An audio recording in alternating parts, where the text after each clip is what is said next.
84 से लेके अब तक जितने भी दंगों में लोगों का कत्लेआम हुआ, कभी पिछली सरकारों ने, ना कांग्रेस के टाइम पे ना आम आदमी पार्टी के टाइम पे लोगों को उनके अधिकार मिले, किसी भी प्रकार का सहयोग उन परिवारों को दिया नहीं गया। ये माननीय प्रधानमंत्री नरेंद्र मोदी जी के कारण से पहले भी हमारे इन सिख परिवारों को सहायता राशि दी गई, जब उन्होंने 5-5 लाख रुपए इन परिवारों को दिए थे।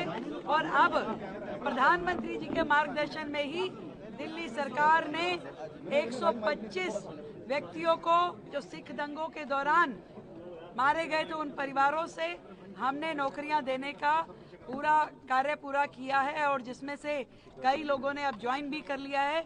हम ये चाहते हैं कि देश में अन्याय जिनके साथ हुआ है, 84 के दंगों के हमारे सिख भाइयों के साथ न्याय होना चाहिए।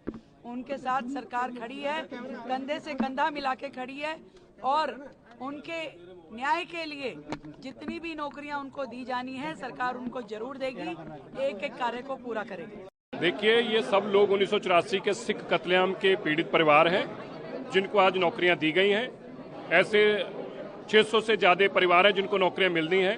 125 के आसपास परिवार हैं जो वेरीफाई हो चुके हैं। उनमें से आज 19 परिवारों को नौकरी ज्वाइन कराई गई है। माननीय रेखा गुप्ता जी ने आकर, जो देश के प्रधानमंत्री नरेंद्र मोदी जी ने वादा किया था 1984 के पीड़ितों के साथ, कांग्रेस ने जो कत्लेआम कराया, फिर इनको इंसाफ नहीं लेने दिया, फिर नौकरियां भी नहीं लेने दी। लेकिन मोदी जी ने कहा था कि मैं ये संभव करूंगा। सारी जो प्रक्रिया होती है नौकरी की, चाहे वो एज क्राइटेरिया हो, चाहे वो एजुकेशन क्राइटेरिया हो, उसको खत्म करके इन लोगों को नौकरी गई है, जो कि असंभव था। लेकिन रेखा गुप्ता जी की सरकार ने उसको संभव करके दिखाया है। इसलिए माननीय रेखा गुप्ता जी का धन्यवाद करते हैं। आज 19 लोगों को ज्वाइनिंग करा दी गई है, बाकियों को भी जल्दी ज्वाइनिंग होती जाएगी जैसे जैसे मेडिकल आते जाएंगे। इससे पहले की सरकारों ने कभी ऐसा कोई इनिशिएटिव नहीं लिया, क्योंकि कांग्रेस ने तो कत्लेआम कराया था। उसके बाद आम आदमी पार्टी जो थी वो कांग्रेस समर्थित थी, वो तो राहुल गांधी के और उनके इशारों पे सरकार चलाते थे, इसलिए वो भी नहीं देना चाहते थे। अब इसका हल क्या था? जब मोदी जी की सरकार आई तभी इन पे काम शुरू हुआ। अब दिल्ली में रेखा गुप्ता जी की सरकार आई तो इनको नौकरियों की ज्वाइनिंग हो गई। एम्प्लॉयमेंट का नेचर क्या है, मतलब अलग अलग है, किसी को किसी कैटेगरी में रखा गया, किसी को किसी कैटेगरी में रखा गया।